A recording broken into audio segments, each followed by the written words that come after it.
আজ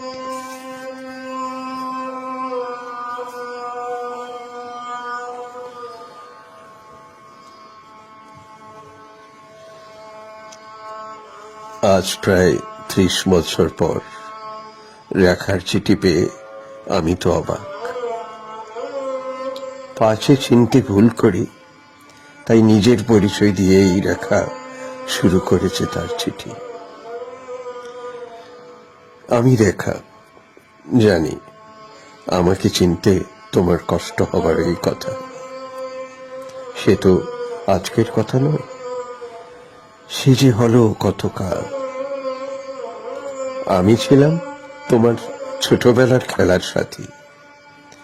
একথা স্মরণ করিয়ে দিতে গিয়ে আজ পুনর্বার অনুভব করলুম লজ্জা নামক মেয়েলি বোধটা একেবারে উবে যায়নি তোমার এই পোড়ামুখী ভন্টার রক্ত থেকে। পাছে পোড়া খাওয়া এই বুকে প্রেম নিবেদনের তৃষ্ণ জেগে ওঠে।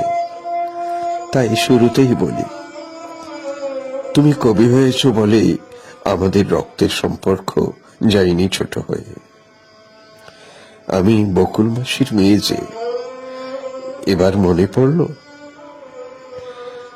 তুমি কবি হয়েছ জানলাম, এবং পড়লাম তোমার কবিতা কিছু।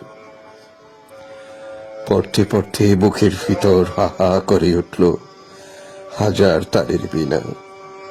আহা, ভালোবাসা তো দূরের কথা, একটু ঘৃণাও বুঝি থাকতে নেই আমাদের জন্য? না, আমার বিয়ে হয়নি।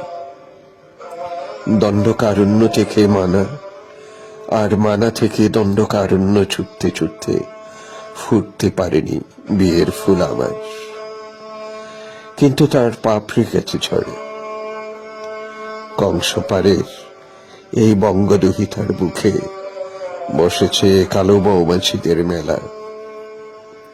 তাতে মিটেছে ভারতের লাম্পট্যের তৃষ্ণা, কিন্তু আমার ঘর জোটেনি ভাই। এখন আর স্বপ্ন দেখি না। কখনো কখনো দুঃস্বপ্নের ঘোরে যে ভাষায় কথা বলে উঠি, তাতে বৃদ্ধ পিতার চোখ আর্দ্র হয় বটে, কিন্তু হিন্দিতে অনুবাদ করে না দিলে শ্রী মোরারজি দেশাই তা বুঝতেও পারেন না। কিন্তু তোমার তো বোঝার কথা, ভাষা কি বদলে গেছে খুব? দুঃখ কি এতই দেশজ? এতই কি নিষ্ঠুর রাজনীতি? এতই কি প্রবল জীবন আর মৃত্যুর ব্যবধান? ফিরতে চেয়েছিলাম জ্যোতিবাবুর রাজত্বে কলকাতায়। ছোট মামা মৃত্যু শয্যায়, তোমাকে দেখব, কিন্তু ফেরা হয়নি আমার। আরো কয়েক হাজার পদ্মা, মেঘনা, যমুনা পারের রেখার মতোই আমাকে নামিয়ে দেয়া হলো খড়গপুর রেল স্টেশনের চির অন্ধকারে। জ্যোতিবাবু গেছেন শ্রী দেশাইয়ের সঙ্গে আলাপ করতে। আমি এক শিখের গাড়িতে চড়ে বসেছি। না, আমার বিয়ে হবে না। ভারতবর্ষের দ্রুত গতি সম্পন্ন ট্রেনগুলো আমাদের জন্য নয়। তোমাকে এসব কথা লিখে লাভ নেই জানি। ভারতের মতো বিশাল দেশের আভ্যন্তরীণ ব্যাপারে তুমি হস্তক্ষেপ করবে কোন সাহসে? কিন্তু তুমি তো কবি, তাই না? নাই বা হলে আমার ভাই তুমি।